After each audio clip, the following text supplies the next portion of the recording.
Yang pasti untuk probiotik itu tidak bisa didewakan dan tidak bisa menjadi salah satu parameter yang paling sakti untuk budidaya lele berhasil, enggak. Jadi bukan faktor itu. Ya, tapi paling tidak probiotik cocok-cocokan dengan tempat kalian juga. Ya, buktinya di sini E4 dan kemarin pakai kotoran hewan malah jauh lebih bagus, lebih baik ya kan. Dan itu yang akan kita lanjutkan. Oke, assalamualaikum warahmatullahi wabarakatuh, sobat Magma dimanapun anda berada. Ya, video kali ini saya akan bongkar lagi yang kemarin kita pernah videokan. Ini kita kasih pernah ya waktu kemarin untuk probiotik ya, sebut saja Biotrend ya. Jadi kita pernah untuk di kolam ini waktu kemarin videonya. Jadi kita akan lihat hasilnya bagaimana ikan-ikan di sini waktu kita tebar. Ya memang ditunggu cukup lama ya. Katanya kan kalau untuk menggunakan probiotik itu cukup beberapa hari. Dan ini kita udah lama nunggu dan sesuai prosedur ya. Lalu bagaimana hasilnya nih di kolam kita di Petani Magma di wilayah Cirebon atau daerah Cirebon Kuningan ya. Karena ini udah perbatasan Kuningan. Bagaimana hasilnya di kondisi dingin seperti ini? Oke. Videonya tentu saja setelah yang satu ini.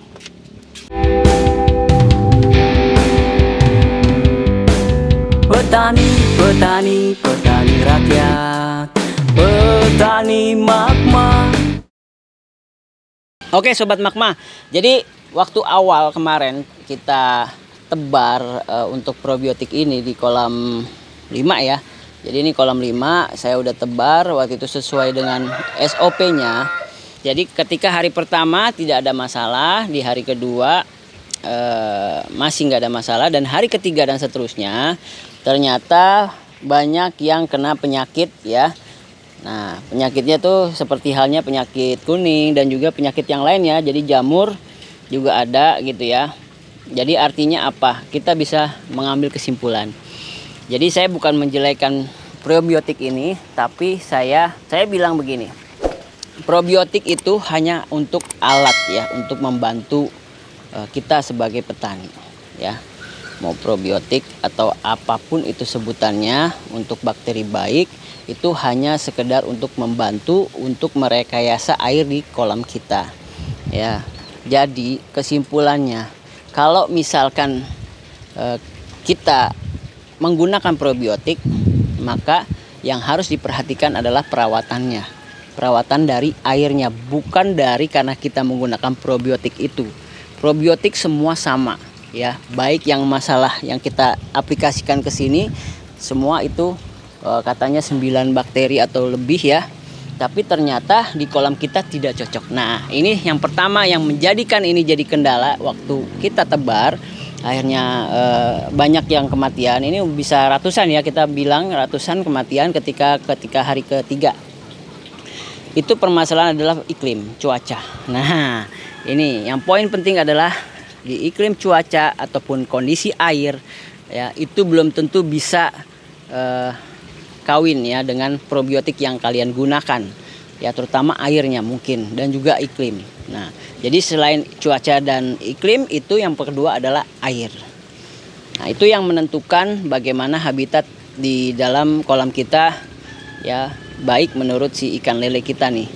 Jadi kalau misalkan kita tebar awal tidak ada masalah, tapi hari ketiganya bermasalah, berarti probiotik tersebut tidak cocok digunakan di iklim atau di cuaca seperti kita di Cirebon.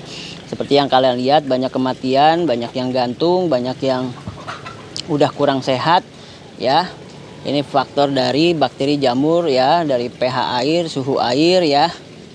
Nah artinya apa? Artinya probiotik tidak ada yang sakti sobat Magma ya. Bahkan kita boleh ngambil kesimpulan di sini ketika kita tebar ini ukuran 67. Waktu itu sempat juga kita menggunakan E4 di ukuran 7 ya, 7 cm. Itu tidak separah ini ya tingkat kematiannya. Artinya ya ini balik lagi, probiotik mungkin cocok-cocokan untuk wilayah, untuk kondisi air. Itu tadi yang dua itu poinnya ya.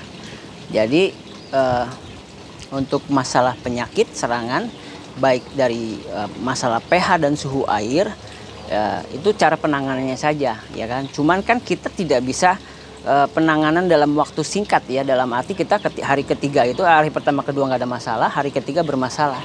Berarti kan untuk penanganan sendiri udah penanganan darurat ya, artinya sudah terjadi kematian. Artinya probiotik tidak ada fungsinya di sini gitu loh. Gitu loh. Walaupun kita ya ini kan karena faktor cuaca, iklim dan segala macam, betul. Berarti probiotik kan nggak ada manfaatnya juga sebenarnya, mau baik E4 ataupun tadi yang kita sebut Biotren, nggak ada gunanya. Artinya apa? Makanya saya bilang, saya di sini bukan untuk mempromosikan produk, sekali lagi. Bahkan detik ini pun akhirnya kita menggunakan E4. Kenapa? Karena kita cocok dengan lingkungan di sini menggunakan E4 dari awal. Gitu loh. Bukan kita menjelekkan suatu produk probiotik, bukan. Gitu. Kita harus bijak dalam budidaya lele. Kalau memang kalian cocok dengan probiotik A misalkan, terus tiba-tiba datang ya kan probiotik baru yang mungkin ini kan hasil riset. Saya membuktikan dengan hasil riset. Ya berarti apa? Dengan probiotik B ternyata gagal gitu loh, baru tebar gagal. Tapi kita nggak boleh menyalahkan probiotik B gitu loh. Bisa jadi ya pada saat di iklim tersebut, di cuaca ataupun dalam wilayah tertentu, itu probiotik B berguna gitu loh, bagus. Nah cuman di kita enggak gitu lah. Itu poin pentingnya ya buat sobat Magma. Jadi di sini saya hanya untuk bukan sesuatu yang didewakan untuk untuk budidaya lele, yang dimana kita bisa selalu aman ya kan untuk sampai panen tenang gitu, nggak ada kematian. No way, bukan dari probiotik sobat semua. Ingat, ini buktinya. Ini saya sebar sesuai dengan SOP probiotiknya ya. Ini hanya untuk riset kita bahwa probiotik bukan alat satu-satunya kita budidaya lele terus langsung berhasil. Jadi seperti itu ya sobat ya. Semoga dipahami buat pemula bahwa kita benar-benar tidak bisa menjamin dari sebuah probiotik. Produk apapun itu pakai saja. Bahkan video kemarin kita sudah jelaskan, yang bagus itu pakai kotoran hewan di sini. 1-2 kematian itu cuman bisa dihitung lah, itu 1-2 kata Abah itu. Coba bayangin. Mana? Itu organik langsung ya, organik langsung ciptaan Tuhan, kotoran hewan, tapi hasilnya luar biasa. Dibandingkan pabrikan yang mungkin kita udah riset segala macam. Sekali lagi, iklim, cuaca dan segala macam dan wilayah itu menentukan hasil akhir dari sebuah yang namanya probiotik. Dan yang kedua adalah perawatan. Kalau kita udah hari ketiga, kita kan merawat air sesuai ya. Artinya dari awal ini udah bersih. Gitu kita rawat gitu kan menggunakan probiotik, ya kita bisa menganalisa bahwa ini tidak cocok. Kenapa? Karena kemarin pun juga yang di riset di kolam 6, kolam 7 juga pakannya juga yang kolam 6 tidak nafsu untuk isi ikan lelenya ini, untuk makannya itu nggak nafsu. Bahkan di sini pun begitu, awalnya doang, tapi besokannya dia udah mulai nggak nafsu. Cuman kita untuk tebar ini benih udah dari langganan kita biasa gitu loh. Jadi artinya seharusnya nggak ada masalah gitu. Ya itu aja sih sobat. Jadi sobat sendirilah yang menilai.